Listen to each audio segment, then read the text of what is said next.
Hello everyone, मेरा नाम सत्यम है और मैं आप लोगों का क्लास लीव लर्निंग प्लेटफॉर्म पे स्वागत करता हूं। हमारे प्लेटफॉर्म पे आरआरबी, एनटीपीसी और ग्रुप डी की तैयारियां कराई जा रही हैं और मैं जनरल साइंस की क्लासेस ले रहा हूं। तो ये वीडियो जनरल साइंस का लेक्चर सीरीज का पार्ट है। तो जनरल साइंस में हमने अभी फिजिक्स के कुछ टॉपिक्स पढ़े हैं, जैसे डिस्टेंस डिस्प्लेसमेंट पढ़ा है, स्पीड, वेलोसिटी, चाल, वेग, एक्सेलरेशन, त्वरण, एवरेज स्पीड, औसत चाल, ये सब चीजें हमने पढ़ी हैं। इनसे जुड़े हुए कुछ सवाल किए हैं। अगर आप हमारे चैनल पे नए हैं तो पीछे के वीडियोज जाके देखें, ठीक है। तो आज हम पढ़ेंगे इक्वेशन ऑफ मोशन, गति के समीकरण, ठीक है। लेकिन उसके पहले थोड़ा एक्सेलरेशन का एक छोटा सा क्वेश्चन करते हैं। लेकिन शुरुआत एक आंसर से करते हैं। जो पिछले क्लास में मैंने क्वेश्चन दिया था, जिसका बोला था मैं आंसर नेक्स्ट क्लास में बताऊंगा, तो उसका आंसर होगा 7.8 मीटर पर सेकेंड, ठीक है। अगर आप लोगों ने इसे ट्राई किया होगा तो आंसर मैच कर लीजिए। आंसर क्या होगा? 7.8 मीटर पर सेकेंड, ठीक है। ये एक क्वेश्चन था पिछले क्लास में। अब हम शुरू करते हैं। अब हम थोड़ा एक्सेलरेशन का एक छोटा सा क्वेश्चन देखते हैं। एक्सेलरेशन से वैसे क्वेश्चन तो जो हमने पिछले क्लास में डिस्कस किया था, जो थ्योरी पढ़ी थी, जो इंपॉर्टेंट पॉइंट्स पढ़े थे, उसी से क्वेश्चन आ सकते हैं, ठीक है। जैसे 4 यूनिट दे देगा, 1, 2, 3, 4 metre per second, metre square पर second, metre per second square, सिर्फ मीटर। बताइए इसमें से एक्सेलरेशन के कौन सा यूनिट है? ग्रुप डी में इस तरह के क्वेश्चन आ सकते हैं, ठीक है। तो आपको पता है, नहीं पता है तो आप पीछे वीडियोस देखिए। इसी तरह से एक्सेलरेशन के डेफिनेशन से क्वेश्चन बनाया जा सकता है। पूछ देगा एक्सेलरेशन क्या है? Rate of change of velocity है, rate of change of distance है, rate of change of velocity तो है नहीं, rate of change of distance हो गया, rate of change of time, कुछ भी, मतलब 4 ऑप्शंस दे सकता है। तो आपको पता होना चाहिए डेफिनेशन क्या है। Rate of change of velocity acceleration है, ठीक है।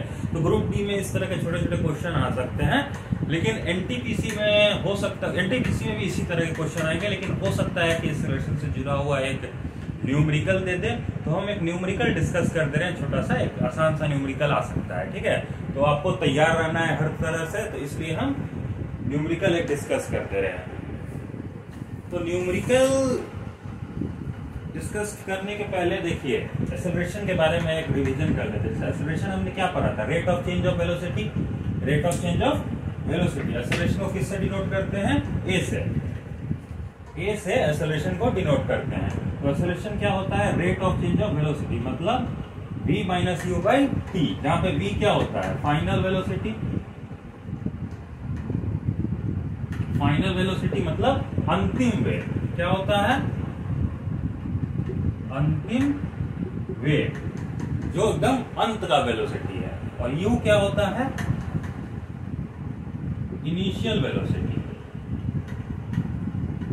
इसे बोलते हैं प्रारंभिक वेग। इसे क्या बोलते हैं? प्रारंभिक वेग, मतलब शुरुआत की वेग। शुरुआत की जो वेलोसिटी होती है उसे u से रिप्रेजेंट करते हैं, उसे u से दर्शाते हैं लिखने समय। और उसी तरह से फाइनल जो वेलोसिटी है, जो अंतिम वेग है, उसे v से दर्शाया जाता है, ठीक है। और t तो आप सभी जानते हैं क्या है? टाइम, ठीक है। तो ये जो v को u से जब माइनस कर देंगे, अंतिम वेग को प्रारंभिक वेग से, फाइनल वेलोसिटी को इनिशियल वेलोसिटी से, तो हमारा चेंज इन वेलोसिटी आ जाएगा, ठीक है। और उसी को t से डिवाइड कर देंगे तो वो हमारा rate of change of velocity आ जाएगा, ठीक है। Rate of change of velocity, उसी को एक्सेलरेशन बोलते हैं। तो जो हमने डेफिनेशन में पढ़ा उसी को यहाँ फॉर्मूला में लिख दिया, ठीक है। तो अब इससे जुड़ा हुआ एक क्वेश्चन करते हैं जिसमें डायरेक्ट ये वाला फॉर्मूला यूज होगा। हमें बस उस क्वेश्चन में पहचानना है। एक्सेलरेशन से जुड़ा हुआ कैसे भी आपको क्वेश्चन न्यूमेरिकल आएंगे, तो आपको ऐसी जिस तरह का मैं करा रहा हूँ उसी तरह के आएंगे। आपको बस पहचानना है कि इसमें v क्या है, u क्या है, t क्या है। ये तीनों आपका क्वेश्चन से निकाल दिए, पुट कर दिए, निकल जाएगा, ठीक है। तो ध्यान से क्वेश्चन को पढ़िएगा और पहचानिएगा v क्या है, u क्या है, t क्या है, ठीक है। क्वेश्चन है, starting from a stationery position, Virat pedals his bicycle to attain a velocity of 6 meter per second in 30 seconds. Calculate acceleration. ठीक है, इसे हिंदी में है, विराम अवस्था से विराट अपनी साइकिल चलाना शुरू करता है और 30 सेकंड में 6 मीटर पर सेकंड वेग प्राप्त करता है। साइकिल के त्वरण की गणना करें। ठीक है, साइकिल के त्वरण की गणना करें। तो यहां पे आप क्वेश्चन देख रहे हैं, क्वेश्चन में क्या है, starting from a stationary position. Stationary position का मतलब होता है, स्टेशनरी मतलब जो रुका हुआ है, जो रेस्ट में है, मूव नहीं कर रहा है, समझ रहे हैं। तो स्टेशनरी पोजीशन, तो विराट कहां से स्टार्ट कर रहा है, स्टेशनरी पोजीशन। तो शुरुआत स्टेशनरी में है, तो स्टेशनरी से शुरुआत है, रेस्ट से शुरुआत है। तो रुका हुआ है तो उसका कुछ वेलोसिटी ही नहीं है स्टार्टिंग में, ठीक है। तो उसका वेलोसिटी स्टार्टिंग का क्या लिखा जाएगा, 0। यू क्या लिखा जाएगा, 0। यू क्या होता है, प्रारंभिक वेग, इनिशियल वेलोसिटी। तो यू क्या हो गया, 0, ठीक है। उसके बाद है starting from stationary position, Virat pedals his bicycle to attain a velocity of 6 metre per second. वो साइकिल को फिर पैडल मारता है और एक वेलोसिटी अटेन कर लेता है 6 मीटर पर सेकेंड का। कितना, 6 मीटर पर सेकेंड का 30 सेकेंड में, ठीक है। जैसे यहां पर मान लीजिए साइकिल चलाना शुरू किया, ये स्टेशनरी है, यहाँ पे यू क्या है, 0, स्टेशनरी से शुरुआत किया। फिर 30 सेकेंड बाद, 30 सेकेंड बाद यहां पे जब साइकिल आया तो इसने अपना वेलोसिटी अटेन कर लिया है, अंतिम वेग मतलब वेग को बढ़ा के कर लिया है 6 मीटर पर सेकेंड, ठीक है, विराट ने। तो हमें त्वरण निकालना है, हमें एक्सेलरेशन निकालना है, ठीक है। तो यू तो हमें पता चल गया 0 है, क्योंकि स्टेशनरी से शुरुआत हो रही है। वी क्या हो जाएगा, 6 मीटर पर सेकेंड, क्योंकि 30 सेकेंड के बाद कितना वेलोसिटी हो गया है, 6 मीटर पर सेकेंड, ठीक है। पैडल से bicycle and attain a velocity of 6 metre per second. उसके बाद टाइम क्या हो जाएगा, 30 सेकेंड, ठीक है। ये बस डेटा आपको दिया हुआ था, क्वेश्चन से हमने पहचाना यू वी टी क्या होगा, लिख दिया। अब हम इसका फॉर्मूला में यूज करेंगे।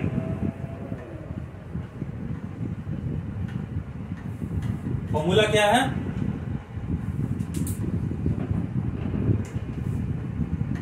A equal to v minus u by t. A equal to v minus u by t. तो यहां पे v क्या है, 6, तो v हो गया 6 metre per second minus u क्या है, 0 मीटर पर सेकेंड, t क्या है 30 सेकेंड, ठीक है। v के जगह 6 लिख दिया, u के जगह 0 और t के जगह 30। तो 6 में से 0 गया, कितना होगा 6, और नीचे क्या है 30। 6 से 30 कितने बार में डिवाइड होगा, 1/5 हो जाएगा। और 1/5 को आप जब कैलकुलेट कीजिएगा तो क्या हो जाएगा, 0.2 मीटर पर सेकेंड स्क्वायर, ठीक है। तो हमारा आंसर आ रहा है 0.2 मीटर पर सेकेंड स्क्वायर, ये हमारा आंसर हो गया। तो इस तरह के छोटे से क्वेश्चन एक्सेलरेशन के पूछे जा सकते हैं। इससे टफ नहीं आएगा, इससे टफ नहीं आएगा, या तो इससे आसान आएगा या तो इस तरह का क्वेश्चन आएगा। डायरेक्ट क्वेश्चन आएगा, यूनिट क्या है, डेफिनेशन रिलेटेड क्वेश्चन आ जाएगा जुड़ा हुआ डेफिनेशन से, या फिर न्यूमेरिकल इस तरह का एक छोटा सा आ सकता है। तो ये हमने देखा। तो अब हम पढ़ने जाएंगे इक्वेशन ऑफ मोशन। अब हम पढ़ने जाएंगे इक्वेशन ऑफ मोशन, गति का समीकरण। अब हमारा टॉपिक होगा गति का समीकरण, इक्वेशन ऑफ मोशन। तो इक्वेशन क्या होता है, सबसे पहले, ठीक है। मोशन तो हम जान रहे हैं क्या होता है, हम पढ़ते आ रहे हैं मोशन। मोशन का आइडिया हमें कई हद तक, आप लोग को मोशन का आइडिया होगा, अभी तक पता चल गया होगा कि मोशन क्या है। स्टेशनरी में नहीं है, मोशन है। तो मोशन के बारे में अभी तक हमने क्या क्या पढ़ा है, डिस्टेंस डिस्प्लेसमेंट पढ़ा है, वेलोसिटी पढ़ा है, ठीक है, स्पीड पढ़ा है, टाइम पढ़ा है, ठीक है। तो इन सब चीजों का हम अब एक साथ इस्तेमाल करेंगे इक्वेशन ऑफ मोशन में, ठीक है। अभी हम अलग अलग सब कुछ पढ़ रहे थे, अब सबका इस्तेमाल एक साथ करेंगे इक्वेशन ऑफ मोशन में। और इक्वेशन ऑफ मोशन, इक्वेशन तभी बोला जाता है जब कहीं इक्वल टू का साइन आएगा, कहीं पर इक्वल टू का साइन आ जाएगा तो उसे इक्वेशन बोला जाता है। ठीक है,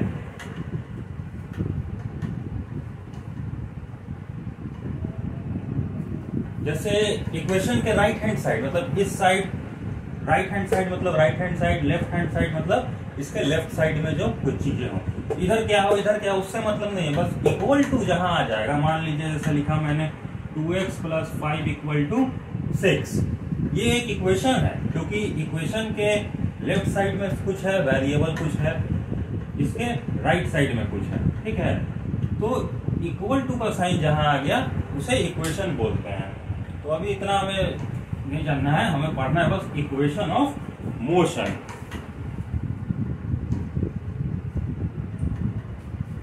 तो इक्वेशन ऑफ मोशन में मैंने कहा क्या कि अभी तक हमने क्या क्या देखा था, v u मतलब speed, velocity, distance, displacement, time, इन सब चीजों का इस्तेमाल एक साथ कर लेंगे। ठीक है, और इक्वेशन में डाल देंगे इक्वल टू के साइन के साथ। कैसे डालते हैं ये देखते हैं।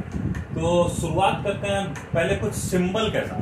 कुछ सिंबल मतलब कैसे स्पीड, वेलोसिटी, अब कहीं स्पीड लिखना हो तो ये SPEED स्पीड लिखना होगा, वेलोसिटी लिखना हो तो VELOCITU लिखना होगा।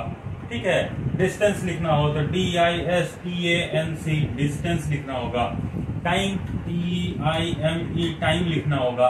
तो इन सब चीजें नहीं लिखना पड़े इसके लिए हमने एक अल्फाबेट उठाया है। ठीक है, ए से जेड तक में हमने एक चीजें उठाई हैं और उसको सिंबल बना दिया है कि उसको जैसे वेलोसिटी को V से दर्शाया जाएगा, U से दर्शाया जाएगा। ठीक है, डिस्टेंस को S से दर्शाया जाएगा, रिप्रेजेंट किया जाएगा। तो वही चीजें हमें जाननी है किसका कौन सा रिप्रेजेंटेशन है जिससे हम आगे बढ़ सकते।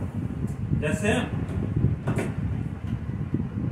हमारा टॉपिक है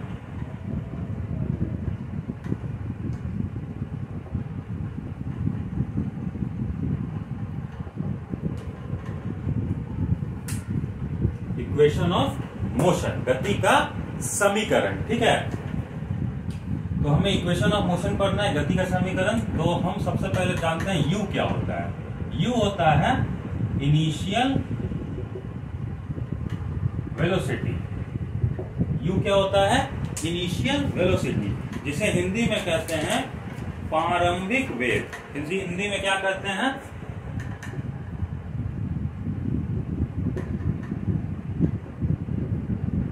प्रारंभिक वेग।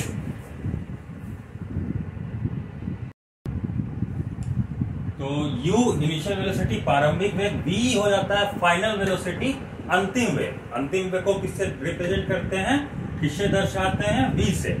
उसके बाद है एक्सेलरेशन, त्वरण को किससे दर्शाते हैं? a से। और टाइम को t से, डिस्टेंस दूरी को s से। ठीक है, इन सभी का यूज हम करेंगे, इस्तेमाल करेंगे। जैसे पहला इक्वेशन ऑफ मोशन, गति के समीकरण में पहला होता है v = u + at। क्या होता है? v = u + at, जहां पे v क्या है? फाइनल वेलोसिटी, u क्या है? इनिशियल वेलोसिटी, और a क्या है? एक्सेलरेशन, t क्या है? टाइम। दूसरा होता है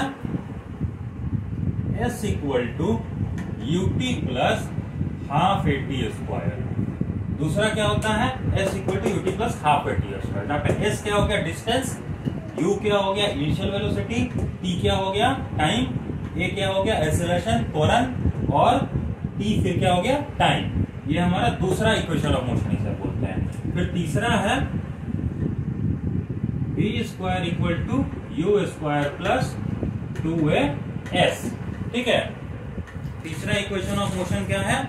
v² = u² + 2as, जहां पे v क्या हो गया? फाइनल वेलोसिटी, u क्या हो गया? इनिशियल वेलोसिटी, a क्या हो गया? एक्सेलरेशन, और s क्या हो गया? डिस्टेंस। तो बस हमें यही तीन इक्वेशन ऑफ मोशन, यही तीन होते ही हैं, हमें बस यही तीन इक्वेशन ऑफ मोशन जानना है क्या होते हैं।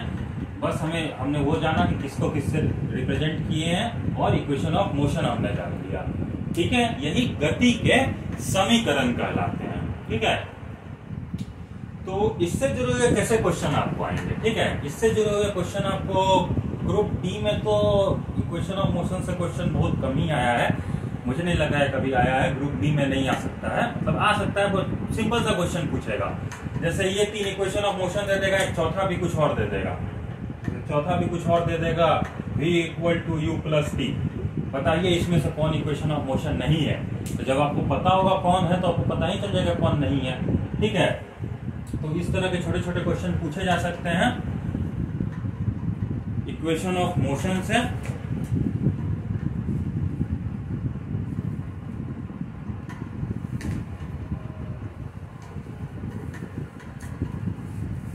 एनटीपीसी में क्या हो सकता है कि आपको इससे जुड़ा हुआ एक न्यूमेरिकल पूछ दे कभी। ठीक है, ऐसा हो सकता है, एकदम आसान सा है, इससे जुड़ा हुआ है एकदम डायरेक्ट यूज वाला एक न्यूमेरिकल पूछ दे तो हम कर लेते हैं न्यूमेरिकल। हो सकता है वो आ जाए, तो बस आपको न्यूमेरिकल समझना है भाई, जैसे मैं कराने जा रहा हूँ। ठीक है,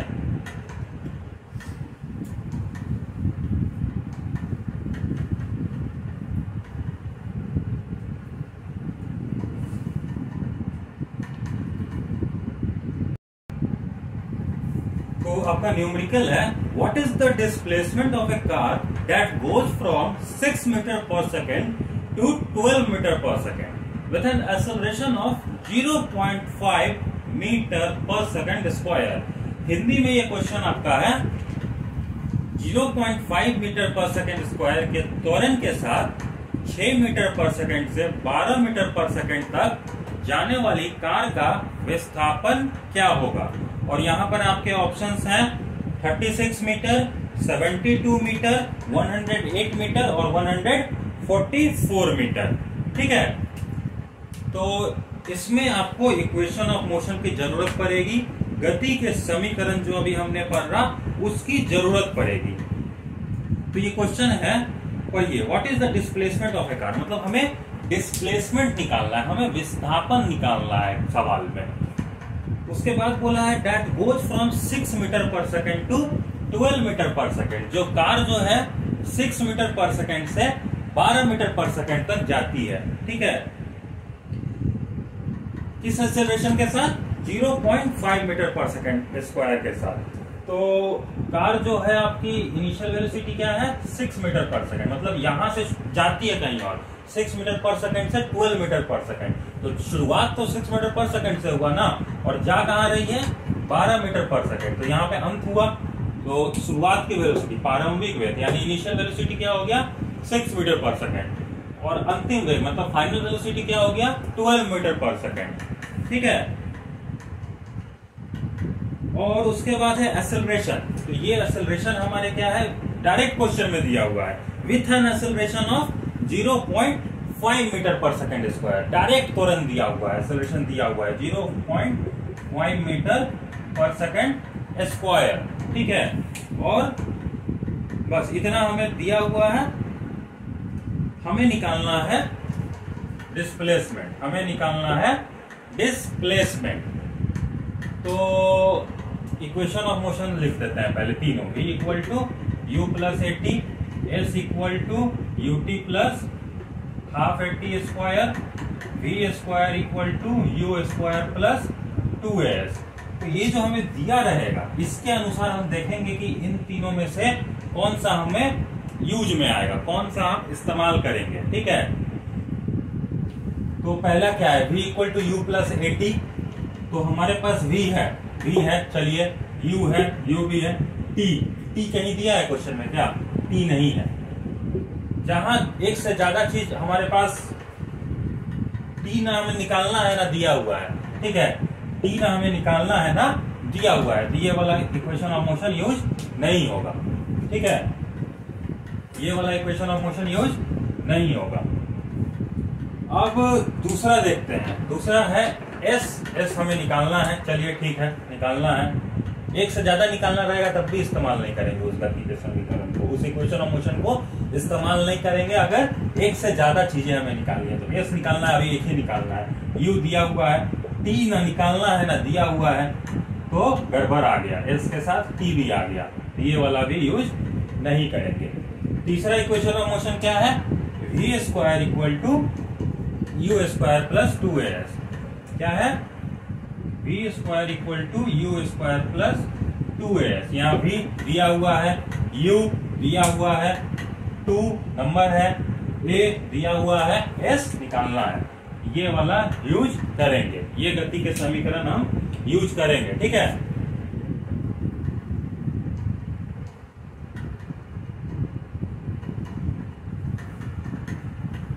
तो क्या है, v square equal to u square plus 2as।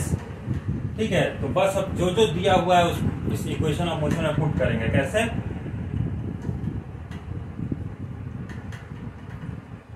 v क्या है 12, इधर क्या हो जाएगा 12 का स्क्वायर, v का स्क्वायर है तो 12 का स्क्वायर कर दिया, u क्या है 6, तो यहाँ क्या हो जाएगा 6 का स्क्वायर, फिर क्या है 2, a क्या है 0.5 और s तो हमें निकालना है, तो s का s लिख देंगे। ठीक है, v के जगह 12 पुट किया, 12 का स्क्वायर, u के जगह 6 पुट किया, 6 का स्क्वायर, 2, a के जगह 0.5 हमने पुट किया, फिर s जो करते हैं लिख दिया।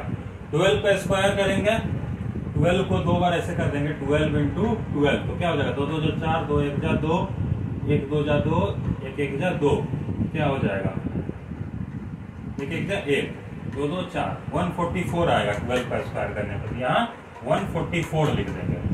ठीक है, 144, फिर 6 का स्क्वायर, 6 इंटू 6 क्या होता है 36, तो यहाँ पर 36 लिख देंगे। ठीक है, 0.5 इंटू 2 करना है, 0.5 इंटू 2 तो क्या हो जाएगा 1, 0.5 इंटू 2 क्या हो जाएगा 1, तो यहाँ पर 1 आ गया, 1 इंटू एस, 1 इंटू एस हो जाएगा, क्योंकि 1 को किसी से भी गुना करेंगे, मल्टीप्लाई करेंगे तो वो वही नंबर हो जाता है। तो अब क्या होगा 144, 36 को इस साइड ले आएंगे तो माइनस हो जाएगा, और इधर s का s बच गया, तो ये क्या हो जाएगा 144 में से 36 को माइनस करेंगे, 144 में से 36 को माइनस करेंगे तो क्या आएगा 14 में से 6 गया 8, 3 में से 3 गया 0, 108 आएगा, 108 s, यानी हमारा s क्या आ रहा है 108 मीटर, s क्या आ रहा है 108 मीटर, जो कि हमारा तीसरा ऑप्शन है। ठीक है, तो हमने इक्वेशन ऑफ मोशन से डिस्प्लेसमेंट निकाल दिया, विस्थापन निकाल दिया 108 मीटर। ठीक है, तो इस तरह के छोटा सा क्वेश्चन एकदम डायरेक्ट यूज करने वाला कि क्वेश्चन से पहचानिए u क्या है v क्या है, फिर जो जरूरत जिस इक्वेशन ऑफ मोशन से हमारा काम हो सके उस इक्वेशन ऑफ मोशन को लेंगे और क्वेश्चन सॉल्व कर देंगे। ठीक है, तो ये इक्वेशन ऑफ मोशन का एक छोटा सा क्वेश्चन हो गया। हमने पढ़ लिया कि अगर इस तरह के क्वेश्चन आए तो छोटे नहीं, हमसे हो जाए। ठीक है, तो हमने आज पढ़ा इक्वेशन ऑफ मोशन, गति का समीकरण। ठीक है, तो ये एक इंपॉर्टेंट टॉपिक था। अब हम जो अगला पढ़ने जाएंगे, नेक्स्ट क्लास में पढ़ेंगे, वो है ग्राफिकल रिप्रेजेंटेशन ऑफ मोशन। ठीक है, ऐसे कई चीजें होती हैं जिनकी सुविधाजनक तरीके से जिसे हम देखे जा सके, ग्राफ से पढ़ाई की जा सकती है। ठीक है, जैसे आप क्रिकेट मैच देखते होंगे तो देखते होंगे रन रेट ग्राफ से दिखाया जाता है, तो आप जल्दी अच्छे से समझ सकते हैं। अभी कोविड केसेस जब टीवी न्यूज चैनल पे ग्राफ द्वारा दर्शाया जाता था तो हमें आसानी से समझ में आता था। तो ये मोशन में भी कई चीजें ग्राफ से दर्शाई जाती हैं, ग्राफ से रिप्रेजेंटेशन किया जाता है, तो वो हम अगले क्लास में पढ़ाई करेंगे। आज की क्लास यहीं समाप्त करते हैं। अगर आपको हमारे चैनल के लेक्चर्स पसंद आ रहे हैं तो लाइक करें, शेयर करें, सब्सक्राइब करें। ठीक है, तो नेक्स्ट क्लास में मिलते हैं। Thank you.